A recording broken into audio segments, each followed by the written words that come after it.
Hello everyone, and welcome to my Duel Today official news channel. I hope everyone is having a wonderful day. Before we begin, please hit the subscribe button and give this video a thumbs up. Horton Square.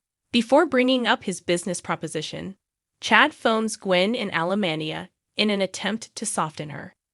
To purchase her share of The Spectator, he is prepared to give her an outrageous sum of money.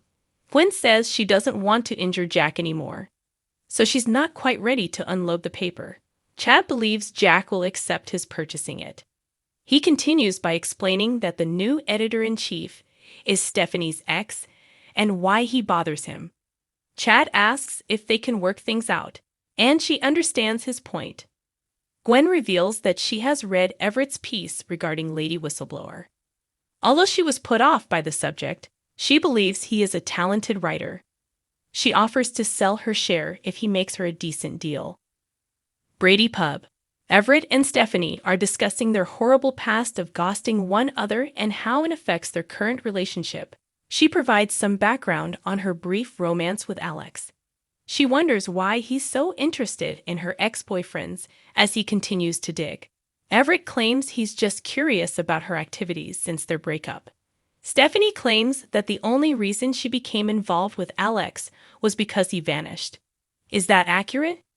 Stephanie reconciled with Chad following their breakup. Everett believes Chad is even more disturbed by Alex's presence after he clarifies how he felt threatened by him. Everett claims that while he seems possessive, he is concerned about Stephanie. She lets him continue, appearing flattered, but yet irritated by his worries. To sort out his sentiments regarding his ex-wife, Everett says he believes Chad is being unjust. He continues by saying that in a relationship, there must be give and take, and that Chad is doing all the taking. Stephanie corrects him without offering a reason.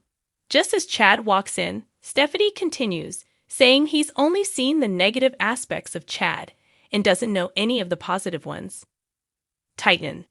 Alex prepares to bring Bella magazine back when Brady gets there. He takes him up on his offer to include Basic Black in the Titan brand. Although ecstatic, Alex worries that Brady might not want to collaborate with Theresa. Brady believes that Theresa cannot be relied upon. Theresa is the precise person Alex needs at Bella, and he knows she is ruthless. Brady is aware, but he doesn't think he should have trusted Theresa. Reminding Alex that he is now the company's face. He has more to lose and more to represent. Kyriakis Mansion. Theresa isn't sure she should actually take Victoria.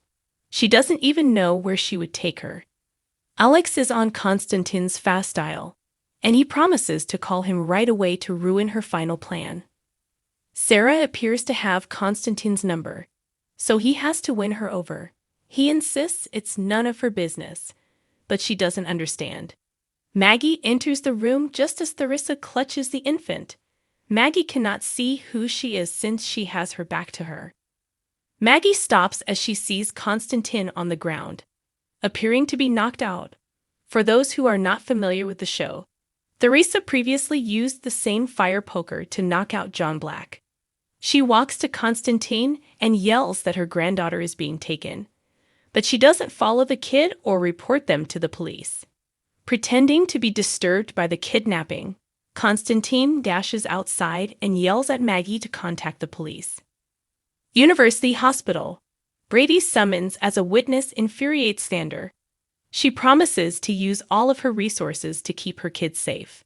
Sarah continues by reminding Xander that while what she did wasn't against the law, what he did with Mackenzie and Rachel was. Xander claims he took certain actions to spare her suffering. His justification strikes Sarah as cynical because he is hurting her once more. She continues by reminding him of how heinous it was to inflict such an agony on Brady and Kristen as well. Maggie calls Sarah at that precise moment to inform her of the kidnapping. Xander is accused of the crime by Sarah, who is a liar. Xander claims he had nothing to do with the kidnapping of their daughter, but she claims it has happened. They head to the mansion after she rapidly comes to believe him. Kyriakis Mansion. Maggie tells what happened when Sarah and Xander arrive. Maggie holds herself responsible for the events, but Sarah is too distraught to reply. Sarah worries about who would steal their little girl, but Xander reassures her. Random park. Theresa determines that sitting on a seat in the park at random with the abducted infant is a smart plan. She tells her the tale of how, when Tater Tot was a baby, she used to look up at the clouds. At that moment, Constantine rushes forward and claims the child. Theresa reluctantly gives in and gives him the child. To make it appear as though he battled to win the baby, he begs her to strike him in the face. She then clocks in with it. Just as Theresa arrives, Brady advises Alex not to hold it against him in the event that something terrible occurs with her. Brady and Theresa believe everything will be okay after Alex outlines how they will be working together. Brady and Alex then depart to finalize the specifics with HR. At the very moment that Constantine arrives with the infant, Xander sets out to find Victoria. When Xander phones the police, he informs them that everyone, including Constantine, will be questioned. With a hug, Sarah tells him that she will always remember what he has done for their family. Stephanie is a PR whiz, in Chad's opinion, and Everett is fortunate to have her at The Spectator. For all that he has done for the paper, he thanks Everett. Shaking hands with his new adversary, Chad believes they can all understand boundaries. Brady appears to overhear Theresa's call to Constantine, asking him to ensure that the baby was given to Sarah securely. Maggie expresses gratitude to Constantine for saving her family. She believes he is a heavenly angel sent to earth. He gives her a kiss after that. Victoria feels relieved that everything is all right as Sarah and Xander check on her. As they are about to kiss, Xander receives a text from Sloane. They both have court dates coming up. Sarah believes that the court date has to be rescheduled. Xander advises him to simply give up the custody dispute. Days of Our Lives spoilers indicate that Dimitri von Leuschner and Leo Stark will be responsible for Nicole Walker's accident. Regretfully, afterwards Nicole's newborn baby also goes missing. Given that Jada Hunter is after Leo and Dimitri, will Nicole hold her accountable? According to Days of Our Lives spoilers, Dimitri is a wanted fugitive.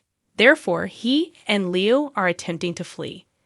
Leo and Dimitri intend to be lifelong companions. Their relationship might end if they are both arrested and sent to prison. But now that Nicole is in labor, Leo will have to deliver Nicole's newborn boy. Leo is going to give the infant to Dimitri, who's waiting nearby. This happens in the week of November 13 to 17. The kid was born early, so Dimitri is expected to take it immediately to the hospital for a checkup. Instead, Dimitri brings the infant to Sloane Peterson I. How is Sloane going to handle the infant? When E.J. Dimmer gets to the accident scene, he finds that Nicole has given birth and they are no longer together. Will E.J. receive any answers when he demands to know where his child is? Will Sloane continue to be with the young kid who she already knows is Eric Brady's? When will we know the whole story? Thanks for watching. If you like this video, so please don't forget to subscribe my channel and don't miss any updates.